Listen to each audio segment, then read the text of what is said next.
టాలీవుడ్లో ఎంతో మంది స్టార్ హీరోల సరసన నటించి మంచి గుర్తింపు తెచ్చుకున్న ఈ భామ 2014లో బెంగళూరుకి చెందిన పారిశ్రామికవేత్త సూరజ్ నాగ్పాల్ను వివాహం చేసుకున్నారు. ఇక పెళ్లి తర్వాత ఇండస్ట్రీకి దూరంగా ఉంటుంది.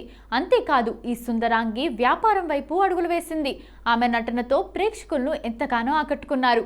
ఆమె తెలుగులో రణం, సామాన్యుడు, బెండప్పారావు, కత్తి కాంతారావు, జగద్గురు ఆదిశంకర వంటి చిత్రాల్లో నటించి మంచి పేరు తెచ్చుకున్నారు కామ్నా జెఠ్మలాని.